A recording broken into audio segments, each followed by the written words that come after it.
Welcome to RM biology. আরও একটি নতুন এএনএম জিএনএম এর প্রিপারেশন ভিডিওতে স্বাগত। আমি তোমাদের যেমনটি কমিউনিটি পোস্ট দিয়েছিলাম, আজকে তোমরা ফ্রিতে একটি লাইফ সায়েন্সের মক টেস্ট পাবে, মক টেস্ট 2। এর আগে অলরেডি আমি মক টেস্ট 1 করেছি, সেই ভিডিও এখন যারা দেখোনি এএনএম জিএনএম 2024 প্লেলিস্ট থেকে অবশ্যই করে দেখে নিও। তাছাড়া এএনএম জিএনএম 2021-এর আমি পিওয়াইকিউ সলভ করিয়ে দিয়েছি, অর্থাৎ প্রিভিয়াস ইয়ার কোশ্চেন। সেখানে কিছু টিপস বলা আছে, যে টিপসের মাধ্যমে তোমরা এএনএম জিএনএম এর লাইফ সায়েন্সে 50-এ 50 পেতে পারো। তাই অবশ্যই করে 21-এর যে পিওয়াইকিউ ভিডিওটা আছে অবশ্যই দেখে নিও। তো চলো ভিডিওটি শুরু করা যাক। দেখো, সব থেকে প্রথম আমরা করব ক্যাটাগরি 1, যেমনটা তোমাদের পরীক্ষাতে থাকবে। তো এই ক্যাটাগরি 1-এ একটাই উত্তর সঠিক হয় এবং এখানে 30টা প্রশ্ন থাকে, 30খানা প্রশ্ন থাকে। এই 30টা প্রশ্নের মধ্যে তোমাদেরকে আমি 2 থেকে 3টে প্রশ্ন বাড়ির কাজ দেবো বা কমেন্ট করতে হবে। তো চলো আমরা ক্যাটাগরি 1টা স্টার্ট করি। দেখো, জাইলেম কলা প্রধানত কিসের সাথে সংশ্লিষ্ট সেটা জানতে চাওয়া হয়েছে। একদম সহজ সরল একটা প্রশ্ন। তো জাইলেম কলা জল আর খনিজ পরিবহনের সাথে, বা যে খনিজ খাদ্য হয় তার সাথে সংশ্লিষ্ট। ব্যাপার হচ্ছে কি করে মনে রাখবে, জাইলেমের বর্গিনের জ থেকে তোমরা মনে রাখতে পারো জল। এবার খনিজ লবণটা কিন্তু জাইলেম ফ্লোয়েম উভয়ের জন্যই কি হয়, কনস্ট্যান্ট, মানে ওটা জাইলেমও পরিবহন করে, ওটা ফ্লোয়েমও পরিবহন করে। এবার ফ্লোয়েমের জন্য কি করে মনে রাখবে, দেখো ফ্লোয়েম শুরু হচ্ছে ফ দিয়ে, তাহলে ফ থেকে ফুড, ফ থেকে ফ্লোয়েম, তাহলে ফ্লোয়েমে কার সঙ্গে সম্পর্কিত হবে, ফুড এবং খনিজ। বোঝা গেল, একের বি উত্তর। পরবর্তীতে কি সেচন করে ফলের পতন রোধ করা যায়, উত্তরে যাবে IAA। উদ্ভিদের যে গ্রাহক আলোক পর্যায়কাল নির্ণয় করে, এটা উত্তর হয়ে যাবে প্রোটিন অণু। তারপর নিম্নলিখিত কোন রোগটি প্রোটিনের অভাবে হয়, নিম্নলিখিত কোন রোগটি প্রোটিনের অভাবে হয়। এটা পার্টিকুলারলি তোমাদের একটি টপিক আছে PEM, অর্থাৎ প্রোটিন এনার্জি ম্যাল নিউট্রিশন, তোমাদের সিলেবাসে আছে। সেইখান থেকে প্রশ্ন, উত্তরে যাবে কোয়াশিওর। আমি যে 21-এর PYQ ভিডিও দেখার কথা বললাম, সেই 21-এর PYQ ভিডিওতে আমি কিন্তু কোন কোন টপিক তোমরা অবশ্যই করে পড়বে সেই টপিকগুলো ডিসকাস করে দিয়েছি, অবশ্যই ভিডিওটা দেখে নিও। তারপর পাকস্থলীর গ্যাস্ট্রিক গ্রন্থি থেকে উৎপন্ন উৎসেচক হলো পেপসিন। নিম্নলিখিত কোন প্রাণীতে রুমিন্যান্ট পাকস্থলী দেখতে পাওয়া যায়, গরু। নিচের কোনটি একটি পতঙ্গভোজী গাছ, কলসপত্রী। প্রত্যেকেই জানো, একদম সহজ সরল প্রশ্ন।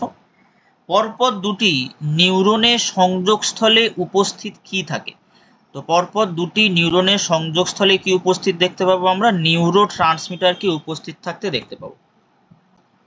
দ্বিপত্র কপাটিকা থাকে বাম অলিন্দ ও বাম নিলয়ের সংযোগস্থলে। একটি ডিম পাড়া স্তন্যপায়ী প্রাণী হলো একডিনা বা একিডনাও বলতে পারো। ডারউইন এবং ওয়ালেস দুজনেই অনুপ্রাণিত হয়ে কার লেখা an essay on the principal of population বইটি পাঠ করেন, উত্তরে যাবে ম্যালথাস। যেটির অনুপস্থিতিতে পাখি বাদুড়ের থেকে পৃথক গোষ্ঠী, এটা হবে মধ্যচ্ছদা। প্রাকৃতিক নির্বাচন তত্ত্বটির প্রবক্তা হলেন সিআর ডারউইন। মানব হৃৎপিণ্ডের পেসমেকার, মানব হৃৎপিণ্ডের পেসমেকার নামে পরিচিত এসএ নোট। এবার এই প্রশ্নটা, এখানে ধরো পেসমেকারের জায়গায় থাকলো রিজার্ভ পেসমেকার, রিজার্ভ পেসমেকার, তখন উত্তর কি যাবে, এভি নোট। তাহলে এভি নোটকে আমরা কি বলতে পারি, এভি নোটকে আমরা বলি রিজার্ভ পেসমেকার। ঠিক আছে। তারপর 15 নম্বর প্রশ্ন, ডারউইনের মত অনুযায়ী প্রাকৃতিক নির্বাচনের একক কি হবে, প্রজাতি। অর্নিথোলজি যার সঙ্গে সম্পর্কিত, তার উত্তর কি, পাখি। গ্রাব এক ধরনের লার্ভা, জিজ্ঞেস করা হচ্ছে কিসের লার্ভা, বিটলের লার্ভা। মূল, কাণ্ড ও পাতায় বিন্যস্ত নয় এমন উদ্ভিদ দেহ হলো, উত্তর কি হয়ে যাবে, শৈবাল। তো এই জাতীয় যদি গঠন হয়, সেই গঠনকে আমরা বলি বাংলায় সমাঙ্গদেহী, সেই গঠনকে আমরা বলি সমাঙ্গদেহী, বা ইংলিশে বলা হয় কি, ইংলিশে বলা হয় থ্যালাস। তো তো থ্যালাস আমরা এই চারটের মধ্যে শৈবালে দেখতে পাবো। শাল এক ধরনের কি? শাল এক ধরনের পর্ণমোচী বৃক্ষ। পর্ণমোচী বৃক্ষ, অপশন ডি। দেখো, কোষের গঠন অনুযায়ী নিম্নোক্তদের মধ্যে কোনটি সবচেয়ে জটিল? তো আমি তোমাদের বাড়ির কাজ দেবে বলেছিলাম, তো এটা আমাকে কমেন্ট করো, এই প্রশ্নের উত্তরটা কি হবে। এই প্রশ্নের উত্তরটা তোমাদের করার জন্য তোমাদের বেসিক্যালি 5 কিংডম ক্লাসিফিকেশন বা 5 রাজ্য যে শ্রেণীবিন্যাস আছে তার কিন্তু বেসিক পার্টটা জানতে হবে, ঠিক আছে? এটা তোমরা অবশ্যই করে পড়বে, এইগুলো থেকে কিন্তু প্রশ্ন আসবে, এই প্রশ্নটা আমাকে কমেন্ট করো। পরবর্তী প্রশ্ন, দেহকোষে বারবডি পাওয়া যায় না, এই প্রশ্নটা আমাকে কমেন্ট করো। পরপর দুটো প্রশ্ন কমেন্ট করো দেখি ক্যাটাগরি 1 থেকে, এই প্রশ্নটাও কমেন্ট করো, বারবডি দেখতে পাওয়া যায় না। ডিএনএ এর পিরিমিডিন বেসগুলি হলো, ডিএনএ এর পিরিমিডিন বেস। তো ডিএনএ এর পিরিমিডিন বেস মানে নাইট্রোজেন যুক্ত বেস। নাইট্রোজেন যুক্ত বেস দুই ধরনের হয়, একটা হচ্ছে পিরিমিডিন, একটা পিরিমিডিন যেটা জানতে চাওয়া হয়েছে এখানে, আর আরেকটা হচ্ছে পিউরিন। এই দুটো নাইট্রোজেন যুক্ত বেস। পিউরিন হিসাবে থাকে কি কি ডিএনএ তে? অ্যাডেনিন থাকে, গুয়ানিন থাকে।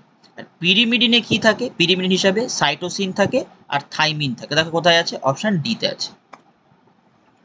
মেন্ডেলীয় দ্বিসংকর জনন অর্থাৎ ডাইহাইব্রিড ক্রস, তার বহিরঙ্গ অর্থাৎ এখানে জিজ্ঞেস করা হয়েছে তোমাকে ফিনোটাইপ, এই যদি টার্ম থাকে যেন গুলিয়ে ফেলো না যে বহিরঙ্গ আবার কি জিনিস, তো উত্তর কি হবে, সেটা কি ফিনোটাইপ। তো ফিনোটাইপের রেশিও আমরা জানি 9:3:3:1, অর্থাৎ অপশন এ। নেকটন কি? নেকটন হচ্ছে জলে সন্তরণশীল জীব। ওজোন স্তর ক্ষয়ের জন্য নিচের কোনটি দায়ী? উত্তর কি হবে, ক্লোরোফ্লোরোকার্বন বা যদি সিএফসি থাকে সিএফসি। মানবদেহের রসায়নাগার বলা হয় যে অঙ্গকে? উত্তর কি হবে, যকৃৎ। পাকস্থলী থেকে নিঃসৃত হরমোন, পাকস্থলী থেকে গ্যাস্ট্রিন নিঃসৃত হয়। হৃৎপিণ্ডের সংকোচনকে কি বলা হয়? হৃৎপিণ্ডের সংকোচনকে সিস্টোল বলা হয়। মানুষের রক্ত পরিশোধন ঘটায় যে অঙ্গ? বৃক্ক। কোহল সন্ধানে উৎপন্ন হয়, ইথাইল অ্যালকোহল উৎপন্ন হয়, কার্বন ডাইঅক্সাইড উৎপন্ন হয়, সামান্য শক্তিও উৎপন্ন হয়, তাহলে অপশন কি হবে, অপশন ডি। তো আমরা এখানে ক্যাটাগরি 1 এর 30টা প্রশ্ন কিন্তু কমপ্লিট করলাম। সেই 30টা প্রশ্ন থেকে তোমাদের আমি 20 নম্বর আর 21 নম্বর এই দুটো প্রশ্ন দিলাম, তোমরা আমাকে কমেন্ট করো। এই পিডিএফটা তোমরা পেয়ে যাবে, এই পিডিএফটা পেয়ে যাবে 150 ভিউ হওয়ার পর। ভিডিওতে 150 ভিউ হয়ে গেলে পিডিএফটা তোমরা কিন্তু পেয়ে যাবে। এবার আমরা চলে আসি ক্যাটাগরি 2 তে। এই ক্যাটাগরি 2 তে টোটাল 10খানা প্রশ্ন থাকে এবং এই 10খানা প্রশ্ন প্রত্যেকটা প্রশ্নতেই কিন্তু একের বেশি উত্তর সঠিক হয়। এখানে কটা প্রশ্ন পাবো? এখানে 10টা প্রশ্ন পাবো। এই 10টা প্রশ্ন থেকেও কিন্তু আমি তোমাদের দুটো প্রশ্ন বাড়ির কাজ দেবো, অর্থাৎ কমেন্ট করতে হবে তোমাদেরকে। তো চলো আমরা ক্যাটাগরি 2 শুরু করি। স্বল্পমাত্রিক খনিজ মৌল অর্থাৎ যে খনিজ মৌলগুলো কম পরিমাণে প্রয়োজন হয়, ক্রোমিয়াম এবং ম্যাঙ্গানিজ এই দুটো। তারপর দ্বিশর্করার উদাহরণ হলো, দ্বিশর্করার উদাহরণ হলো সুক্রোজ, মল্টোজ, ল্যাকটোজ, অর্থাৎ এ, বি এবং সি। ডেঙ্গু রোগের উপসর্গ হলো, ডেঙ্গু রোগের উপসর্গ কি? জ্বর, মাথা ব্যথা, চোখের পিছনে ব্যথা, একদম সঠিক। নিউমোনিয়া না। অস্থিসন্ধিতে ও পেশিতে ব্যথা, পেশিতে প্রবল ব্যথা, একদম সঠিক। মূত্র গাঢ় হলুদ বর্ণের হয়, ভুল, অর্থাৎ এ এবং সি এই দুটো। পরবর্তীতে শর্করা ভঙ্গক উৎসেচকগুলি হলো, অর্থাৎ শর্করাকে ভাঙতে পারে যারা, টায়ালিন, মল্টেজ, আইসোমল্টেজ, সঠিক। ল্যাকটেজ, সুক্রেজ, অ্যামাইলেজ, সঠিক। পেপসিন, সুক্রেজ, লাইপেজ, ভুল। কার্বক্সিপেপটাইডেজ, ট্রিপসিন, মল্টেজ, ভুল, অর্থাৎ এ আর বি। নিম্নের যে বক্তব্যটি সঠিক, নিম্নের যে বক্তব্যটি সঠিক সেটা হচ্ছে মাছের পটকা অর্ধভেদ্য সঠিক, কোষ পর্দা প্রবেদক ভেদ্য সঠিক। আচ্ছা, নিম্নলিখিত রোগের সঠিক ভেক্টরটি নির্বাচন করো, নিম্নলিখিত রোগের সঠিক ভেক্টর নির্বাচন করো, এটা আমাকে কমেন্ট করো তোমরা, এটা কি হতে পারে। এই পার্টিকুলার 36-এর প্রশ্নের উত্তর কি হতে পারে। তারপর জীবাণুনাশক হিসেবে ব্যবহৃত হয় জল, না। ডেটল, হ্যাঁ। বিএইচসি, হ্যাঁ। অ্যালকোহল, না। অর্থাৎ বি এবং সি। পর্ণমোচী উদ্ভিদ হলো, পর্ণমোচী উদ্ভিদ আমরা, বট।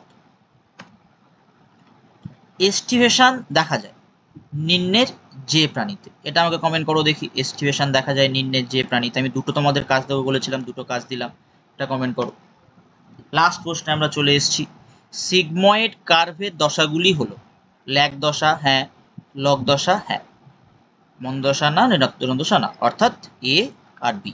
তো মোটামুটি আমরা 40টা প্রশ্ন করলাম, 30+10। আজকের ভিডিওটি এই পর্যন্ত। যারা চ্যানেলে নতুন, চ্যানেলটি অবশ্যই করে সাবস্ক্রাইব করে দাও, এবং যদি ভিডিওটি ভালো লাগে লাইক করো, শেয়ার করো, এবং আরও এরকম ফ্রি মক টেস্ট পাওয়ার জন্য অবশ্যই চ্যানেলটি সাবস্ক্রাইব করে নাও। কারণ তোমাদের 14 তারিখে পরীক্ষা, সেই 14 তারিখের আগে এখনো পর্যন্ত তোমরা আজকে রাতে একটা মক টেস্ট পাবে, অর্থাৎ 10 তারিখে একটা, এখনো একটা মক টেস্ট বাকি আছে। 11তে তোমরা দুটো মক টেস্ট পাচ্ছ রাত এবং এই সময়, 12তে দুটো এবং 13তেও দুটো। তো টোটাল 7খানা মক টেস্ট এখনো তোমরা পাবে। তার জন্য চ্যানেলটি অবশ্যই করে সাবস্ক্রাইব করো।